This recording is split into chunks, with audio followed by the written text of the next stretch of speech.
Hello everyone, welcome back to YouTube channel. तो दोस्तों, आज इस वीडियो में जानेंगे कि इस वर्ष 2024 में सोमवती अमावस्या कब है। और सोमवती अमावस्या के दिन ही सूर्य ग्रहण भी है। तो ऐसे में हमें पूजा कैसे करनी है और सोमवती अमावस्या की पूजा विधि क्या होगी, तिथि कब शुरू हो रही है, कब समाप्त हो रही है, संपूर्ण जानकारी आज मैं आपके साथ इस वीडियो में शेयर करने वाली हूँ। तो दोस्तों, जो अमावस्या सोमवार को पड़ती है उसे सोमवती अमावस्या कहा जाता है।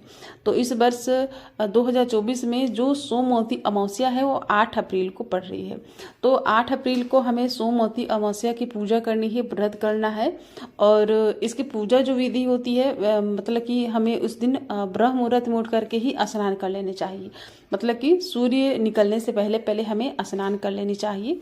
और सूर्य देवता को सबसे पहले तो हमें जल देना चाहिए। जल में थोड़े से कच्चा दूध, काला तिल और गुड़ मिला करके, लाल कुमकुम, लाल पुष्प मिला करके सूर्य भगवान को पहले जल देना चाहिए। उसके बाद तुलसी जी की पूजा करें और आपके घर के मंदिर में जो भी देवी देवता हैं उनकी पूजा कर लें। उसके बाद सोमवती अमावस्या पर पीपल वृक्ष का पूजा का विशेष महत्व है। तो आपके घर के आसपास जहाँ कहीं भी आपको पीपल के वृक्ष मिल जाए वहाँ पर जा करके आप पूजा कर ले।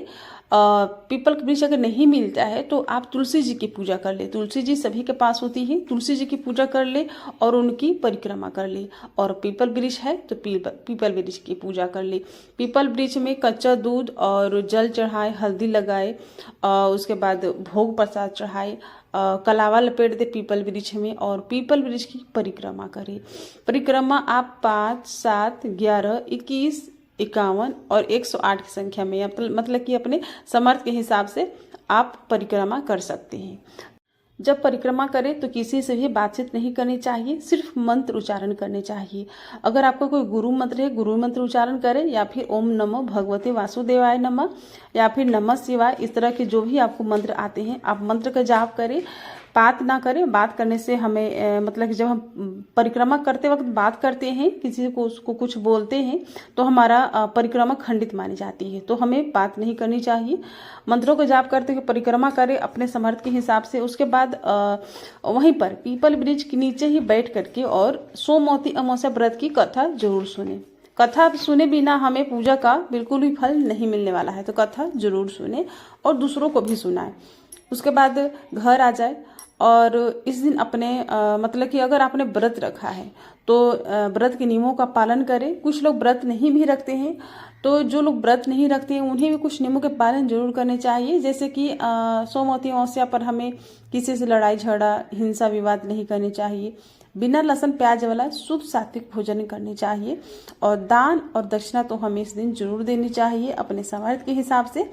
और सोमवती अमावस्या पर श्रृंगार के दान का विशेष महत्व है।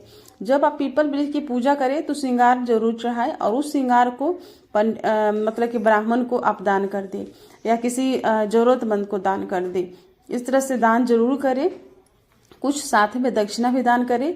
व्रत रखा है तो व्रत रखें और दूसरे दिन व्रत का पारण करें। व्रत नहीं रखा है तो आप खाना खा सकते हैं, लेकिन खाना जब खाए तो बिल्कुल शुद्ध और सात्विक भोजन करें।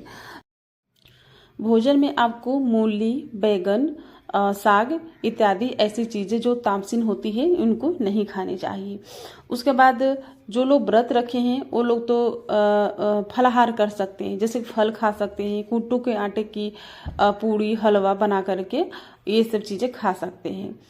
उसके बाद जैसे कि हमें सोमवती अमावस्या पर क्या नहीं करनी चाहिए, तो जैसे कि सोमवती अमावस्या पर हमें सबसे पहले तो जब स्नान करें तो पानी में गंगाजल डालकर स्नान करें। लेकिन जो सुहागिन महिलाएं होती हैं तो उन्हें सोमवती अमावस्या के दिन बाल अपने मतलब कि सर नहीं धोने चाहिए। तो बिना बाल धोए ही उन्हें स्नान करनी चाहिए। तो एक कहा जाता है कि जब हम व्रत रखते हैं तो एक दिन पहले ही नहाई खाई कर लेते हैं। तो आप संडे को ही बाल धो करके अच्छी तरह से स्नान कर ले और मंडे को बिना बाल धोए ही स्नान करनी चाहिए। कोई भी अमावस्या तिथि हो तो महिलाओं को अपने बाल नहीं धोने चाहिए। तो बाल आपको नहीं धोने हैं। उसके बाद पानी में गंगाजल डाल करके और थोड़े से काला तिल डाल करके और फिर गंगा माता का स्मरण करते हुए स्नान करें। वैसे तो पवित्र नदियों में स्नान का विशेष महत्व है। नदियाँ नहीं है आपके घर के आसपास तो अपने घर के बाथरूम में ही स्नान कर सकते हैं। अब रह गई बात कि पीपल के पेड़ हमारे घर के आसपास नहीं है तो पूजा कैसे करें।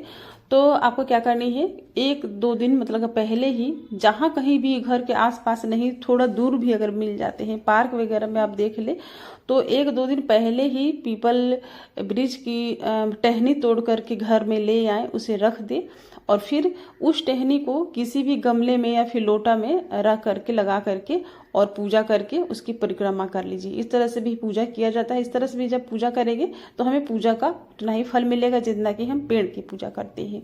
इस तरह से पूजा कर सकते हैं। और जैसे कि मैंने बताया, पेड़ नाम भी मिले तो और टहनी भी ना मिले तो तुलसी जी सबके पास होती है, तुलसी जी की पूजा करें। तुलसी जी नहीं भी है, चलो किसी के पास तुलसी जी भी नहीं है तो भगवान शिव जी, माता पार्वती जी की पूजा करें और साथ में लक्ष्मी जी की भी पूजा करें। लक्ष्मी जी को खीर का भोग उस दिन जरूर लगाए। अब रह गई बात कि सूर्य ग्रहण है तो हम पूजा कैसे करें। तो देखिए, सूर्य ग्रहण भारत में नहीं है, विदेश में है, इसलिए आप आराम से पूजा कर सकते हैं। आई होप आपको वीडियो पसंद आई होगी तो लाइक कीजिएगा और चैनल पर नए हैं तो चैनल को सब्सक्राइब कर लीजिएगा और वीडियो को ज़्यादा से ज़्यादा फिर नए फैमिली के साथ शेयर कीजिएगा। तो फिर मिलेंगे नए वीडियो के साथ, तब तक हरे कृष्णा, राधे राधे।